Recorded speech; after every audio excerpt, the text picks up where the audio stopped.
వ్యతిరేకత ఈ స్థాయిలో ఉండాల్సిన పరిస్థితుల్లో మొట్టమొదటిసారిగా ఈసారి సంవత్సర కాలంలోనే ప్రభుత్వం మీద వ్యతిరేకత ఈ స్థాయిలో కనిపించే పరిస్థితి మొట్టమొదటిసారిగా ఇప్పుడే కనిపిస్తూ ఉంది.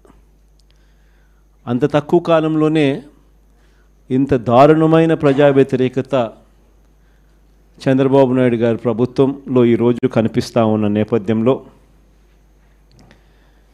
చంద్రబాబు నాయుడు గారు ఈ వ్యతిరేకత మధ్య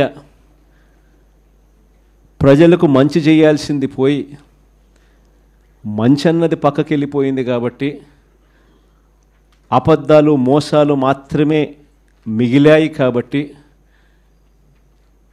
ప్రజలను తప్పుదోవ పట్టించే కార్యక్రమంలో భాగంగా ఈరోజు రాష్ట్రంలో ఎప్పుడూ చూడనని డైవర్షన్ పాలిటిక్స్ ఈరోజు చూస్తూ ఉన్నాం. ఒకవైపున డైవర్షన్ పాలిటిక్స్ చూస్తూ ఉన్నాం, మరోవైపున అణిచివేత ధోరణి అన్నది ఎవరైనా కూడా ప్రజల సమస్యల మీద ఎవరైనా స్పందిస్తే, ఎవరైనా గట్టిగా అడగడం మొదలెడితే ఆ గొంతును నొక్కడం కోసం ఎప్పుడూ చూడని విధంగా ఈరోజు రెడ్ బుక్ రాజ్యాంగ పరిపాలన ఈరోజు మనం చూస్తూ ఉన్నాం. మన 5 సంవత్సరాల పాలనకు చంద్రబాబు నాయుడు గారి ఇప్పటి పాలనకు మధ్య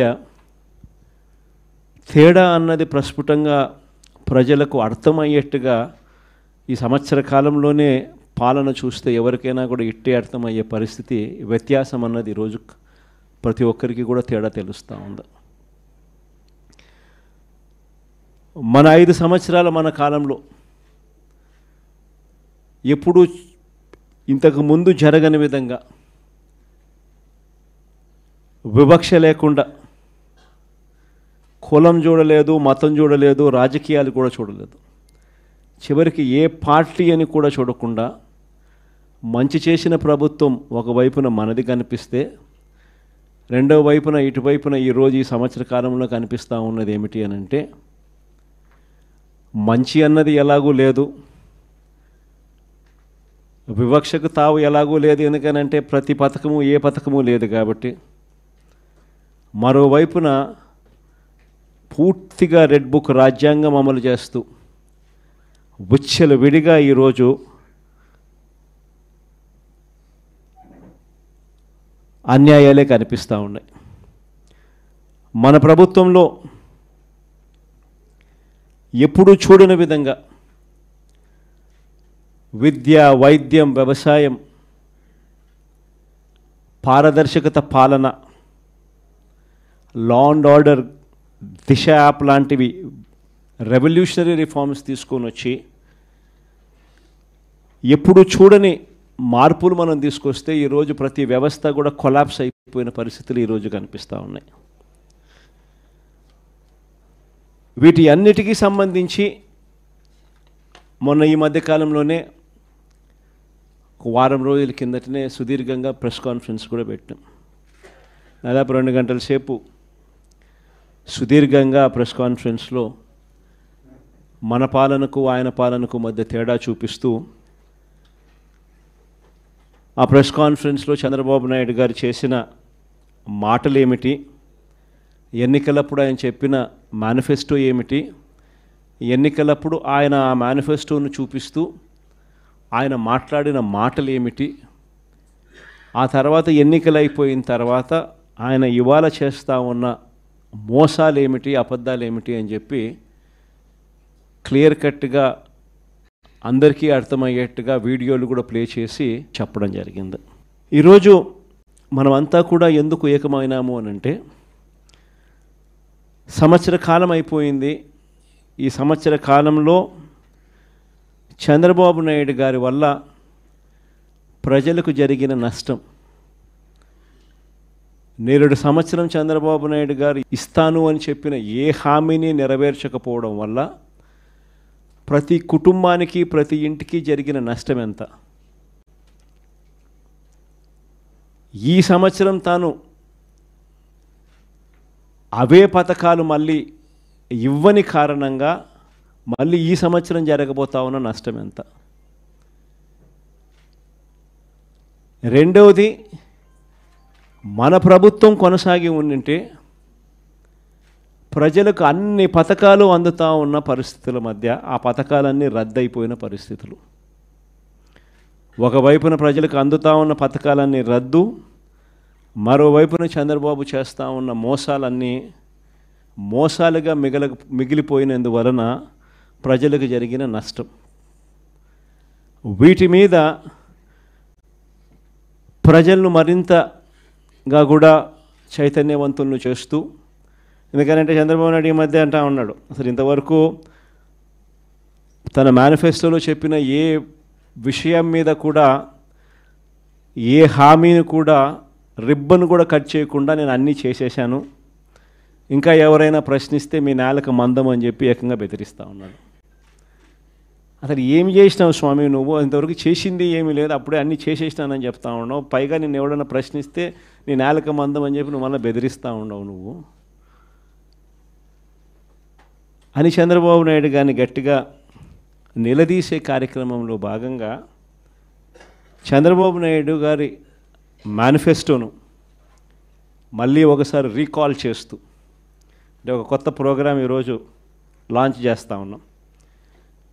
ఈ ప్రోగ్రాం నేను ఇక్కడి నుంచి లాంచ్ చేసిన తర్వాత 4 వారాల పాటు ఈ ప్రోగ్రాము రకరకాల స్థాయిల్లో, అంటే జిల్లా స్థాయి నుంచి నియోజకవర్గ స్థాయి నుంచి మండల స్థాయి నుంచి గ్రామ స్థాయి, రకరకాల స్థాయిల్లో ఈ ప్రోగ్రాం అనేది ప్రతి ఇంటికి ఈ కార్యక్రమాన్ని తీసుకొని పోతాం. గ్రామ స్థాయిలో రచ్చబండ కార్యక్రమాలు ఏర్పాటు చేసి, రచ్చబండ కార్యక్రమంలో ఇవన్నీ కూడా సుదీర్ఘంగా డిస్కషన్ చేస్తూ చివరికి ప్రతి ఇంటికి కూడా ఈ కార్యక్రమాలన్నీ, ప్రతి ఇంటికి కూడా చంద్రబాబు నాయుడు గారు చేస్తూ ఉన్న మోసాలకు సంబంధించిన, చెప్పిన హామీలకు సంబంధించిన వివరాలను ప్రతి ఇంటికి ప్రతి గ్రామానికి, ప్రతి రచ్చబండ ద్వారా ప్రతి ఇంటికి కూడా తీసుకొని పోయే కార్యక్రమం చేస్తూ ఉన్నాం. ఈ కార్యక్రమంలో ప్రోగ్రాం పేరు రీకాలింగ్ చంద్రబాబుస్ మేనిఫెస్టో. ఇంగ్లీష్లో, తెలుగులో బాబు మేనిఫెస్టోను గుర్తుకు తెస్తూ అనే కార్యక్రమానికి స్టార్ట్ చేస్తూ ఉన్నాం. ఎన్నికలకు ముందు చంద్రబాబు ఏమన్నాడు? జగన్ చేస్తున్నవే కాకుండా మన ప్రజలు ఎక్కడన్నా ఈయన నమ్మరేమో అని చెప్పి మళ్ళా జగన్ చేస్తూ ఉన్నాడు, కనీసం ఈ పలావ్ అన్నా పెడతా ఉన్నాడు జగన్, ఆ పలావ్ కూడా పోతుందేమో చంద్రబాబుని పొరపాటున చంద్రబాబుని నమ్మితే ఆయన మోసానికి అని చెప్పి చంద్రబాబు నాయుడు అప్పట్లో ఏమన్నాడు? జగన్ చేస్తున్నవే కాకుండా జగన్ కన్నా ఇంకా ఎక్కువ చేస్తా అని చెప్పి చంద్రబాబు నాయుడు గారు అన్నారు. ఆయన అన్న మాటలు ఇవన్నీ కూడా మనం ప్రజల్లోకి తీసుకొని పోయే కార్యక్రమం. ఇంటింటికి కార్యకర్తలను పంపించాడు. ఈ మాటలు అనడమే కాకుండా ఇంటింటికి కార్యకర్తలను పంపించాడు. ప్రతి ఇంటికి తన నాయకులను, కార్యకర్తలను పంపించడమే కాకుండా సరిగ్గా వాళ్ళ ఇళ్ళ ఎదుటనే, వాళ్ళ కుటుంబ సభ్యుల మధ్యనే అక్కడే కూర్చొని, అక్కడే వాళ్ళ నాయకులంతా, కార్యకర్తలంతా మిస్డ్ కాల్స్ కూడా ఇప్పించారు. వెంటనే ఒక ఓటీపీ, ఆ మిస్డ్ కాల్ చేసిన వాళ్ళకు ఒక ఓటీపీని కూడా జనరేట్ చేసినారు. ఆ ఓటీపీని వీళ్ళ ఫోన్లలో వీళ్ళు ఎంటర్ చేయగానే ఆ కుటుంబంలో ఎవరెవరికి ఏ పథకం వర్తిస్తుంది, ఈ పథకాలకు మీరంతా కూడా ఎలిజిబుల్ అయినారు, ఈ పథకాలకు సంబంధించిన డబ్బులన్నీ కూడా మీకు, మీ కుటుంబంలో 5 మంది ఉన్నారు, ఇల్లే అప్పటికప్పుడే కొట్టడము, మిస్డ్ కాల్ ఇమ్మని చెప్పడము, ఓటీపీ జనరేట్ చేయడము, ఓటీపీలో వెంటనే ఒక బాండ్ వచ్చేసేయడము. ఆ బాండులో ఏమని ఉంటాయి? చంద్రబాబు నాయుడు, పవన్ కళ్యాణ్ అనే మేమిద్దరము త్రికరణ శుద్ధితో ప్రమాణం చేస్తూ ఉన్నాము. ఏం బాండ్ మీద ఉన్న మాటలు ఇవన్నీ నా ప్రెస్ కాన్ఫరెన్స్లో ఇవన్నీ కూడా చూపించిన. ఆ బాండ్ల మీద ఉన్న మాటలు, చంద్రబాబు, పవన్ కళ్యాణ్ అనే మేమిద్దరం త్రికరణ శుద్ధితో మీకు మాట చెప్తా ఉన్నాము. ఇంకా బాండ్ మీద ఏమని రాసినాము? చదువుతా. చంద్రబాబు నాయుడు అనే నేను మన రాష్ట్ర ప్రజలు నాపై ఉంచిన నమ్మకాన్ని నిలబెట్టుకుంటానని త్రికరణ శుద్ధితో ప్రమాణం చేస్తున్నాను. 2024లో టీడీపీ అధికారంలోకి వచ్చాక భవిష్యత్తుకు గ్యారంటీలోని వాగ్దానాలను ఎటువంటి వివక్ష లేకుండా, నిబంధనలు విధించకుండా అమలు చేయడంతో పాటు మన రాష్ట్ర అభివృద్ధికి పునరంకితమవుతానని ప్రతిజ్ఞ చేస్తున్నాను అని చెప్పి చంద్రబాబు నాయుడు సంతకం, ఆయనతో పాటు పక్కన పవన్ కళ్యాణ్ కూడా సంతకం పెట్టారు. ఇద్దరు కూడా ఇవన్నీ కూడా బాండ్ల మీద రాసి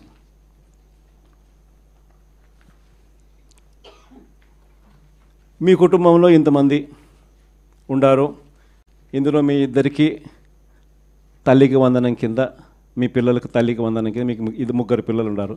ఈ 3 పిల్లలు ఇంటూ 15,000 తల్లికి వందనం కింద మీకు 45,000 వస్తుంది. మీ ఇంట్లో 18 ఏళ్ళు నిండిన ఆడపడుచులు ఉన్నారు. వీళ్ళిద్దరికీ మీకు నెలకు 1,500 రూపాయలు చొప్పున, మీ ఇద్దరికి 18,000 రూపాయలు చొప్పున మీకు వస్తుంది. మీ ఇంట్లో రైతు మీకు ఉన్నారు, మీ రైతుకు 20,000 కింద అన్నదాత సుఖీభవ కింద అదనంగా వస్తుంది. మీ ఇంట్లో ఉద్యోగం రాని పిల్లవాడు, ఉపాధి లేని పిల్లవాడు ఒక పిల్లవాడు ఉన్నాడు. ఆ పిల్లవానికి నెలకు 3,000 రూపాయలు చొప్పున 36,000 రూపాయలకు మీకు వస్తుంది. ఈ అన్ని పథకాలకు మీరు అర్హత సాధించినారు, అర్హత పొందినారు. మీరంతా ఈ పథకాలకు అర్హత పొందినారు. 2024 జూన్ నుంచి మీకు ఈ డబ్బులు జమ చేయడం మొదలెడతాము అని బాండ్ ఇచ్చి త్రికరణ శుద్ధితో ఈ మాటలు చెప్పి ఇదన్నీ జరిగినాయి.